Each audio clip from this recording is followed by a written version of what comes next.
जाता है उसको तुरंत ही रोक दिया जाए या फिर बंद कर दिया जाए। ये भी यहाँ पे 6 पॉइंट पे लिखा गया है। और उसके साथ ही साथ regularize casual contingent contractual laborers and GDS employees, grant equal status to employees of autonomous bodies to that of the CG employees। तो बेसिकली जो कॉन्ट्रेक्चुअल बेस्ड नौकर्स होते हैं उनको भी यहाँ पे परमानेंट सरकारी नौकर का दौरा या फिर ओहदा दिया जाए, इसके बारे में भी आज 7वीं मांग यहाँ पे देखने को मिल रही है। The confederation request to all the GS and SG of the affiliates of the confederation and the GS of state COs to kindly make द्वारा रखी गई महत्वपूर्ण मांगों के बारे में यहाँ पे एक सर्कुलर रिलीज किया गया है। आज ही की ये बहुत ही बड़ी खबर है और इसमें क्या कुछ सरकारी कर्मचारी 8वें वेतन आयोग में सरकार से चाहते हैं, उसके साथ ही साथ पेंशन भोगियों की क्या मांगे होने वाली है। तो टोटल 15 पॉइंट्स को यहाँ पे मेंशन किया गया है, जो कि सेम चीज़ें NCJCM all India railways men's federation इन्हीं सभी संगठनों ने सेम चीज़ों के बारे में सरकार के सामने अपने प्रस्ताव रखे हैं।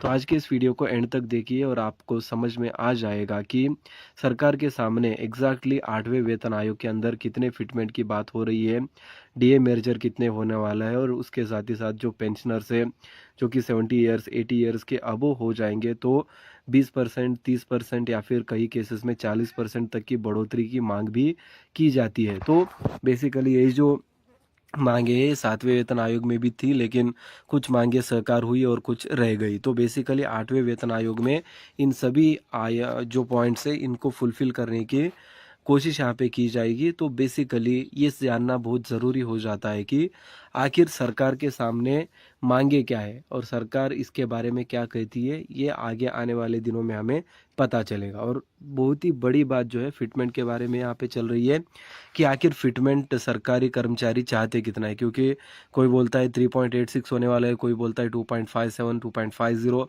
लेकिन एग्जैक्टली जो सरकारी कर्मियों के संगठन है उनके अध्यक्ष उपाध्यक्ष या फिर जो पदाधिकारी है वो क्या कह रहे हैं। मतलब जो AICPI इंडेक्स पिछले 5-10 सालों में चला है उसका एवरेज वैल्यू निकाल कर यहाँ पे मांग रखी जाती है कि देश में इतनी सारी महंगाई बढ़ी हुई है तो इसके हिसाब से सैलरी भी इस तरह से बढ़नी चाहिए। तो 2026 में 8वें वेतन आयोग का लागू होना तय है। तो बेसिकली उसी के पहले ऑलरेडी सदन में तो इसकी चर्चा हो चुकी है और सरकार ने कहा है कि 8वें वेतन आयोग का गठन भी हम करेंगे। तो बेसिकली ये पॉइंट इस पर भी है कि 8वें वेतन आयोग का गठन करेगी तो कब करेंगे, फिर उसमें अध्यक्ष उपाध्यक्ष कौन होगा और उनको कितना टाइम दिया जाएगा अपनी रिपोर्ट सौंपने में। क्योंकि जैसे लाइक लास्ट फाइनेंस मिनिस्ट्री ने कहा था कि 15 to 18 मंथ्स लग सकते हैं एक रिपोर्ट को सरकार को सौंपने के लिए। तो बेसिकली उसी के चलते 6 महीने या फिर 7 महीने में ही